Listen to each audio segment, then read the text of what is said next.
পরের মেয়ে যে কোনো সময় আপন হয় না সেটা আমার মাথাতে আসলো না। ওই যে মুরব্বীর একটা কথা কয়, পর পরই থাকে, পর কখনো আপন হয় না। ভাবি তুমি কি আমারে অপমান করলা না সম্মান করলা? জানো ভাইজান আজকে সে কি কইছে? আজকে আমারে পেঁচবাজ মহিলা কইছে। কইছে আমি নাকি আমার মায়ের মতো পেঁচবাজ মহিলা। কি কষ্ট, ও আমার আব্বা আম্মা নিয়া এত খারাপ কথা কইছে? হ, তালাক দেওয়ামু। এমন মাইয়ার লগে সংসার করতে করতে আমার পোলার জীবনটা নষ্ট হয়ে গেছে। কোনো কথা কবি না তুই। কেন কথা বলবো না? এই বাড়িতে থাকতে হইলে আমার বাবা মা এবং বোনের সাথে মিলে থাকতে হইব। আর যদি থাকতে না পারস বাড়ি থেকে বাইরে চলে যা। বুঝলাম না।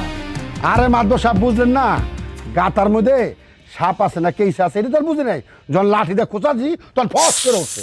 আচ্ছা আম্মা, আপনি আপনার পোলার আর পোলার বউয়ের তালাক করে কি শান্তিটা পাইবেন? তালাক কি? আমার রফিককে আমি আবার বিয়ে করাম যাতে আর জীবনে কষ্ট করতে না হয়। সম্মানিত এলাকাবাসী, আসসালামু আলাইকুম। ওই দিকে দেখার কি আছে, তুই সই কর।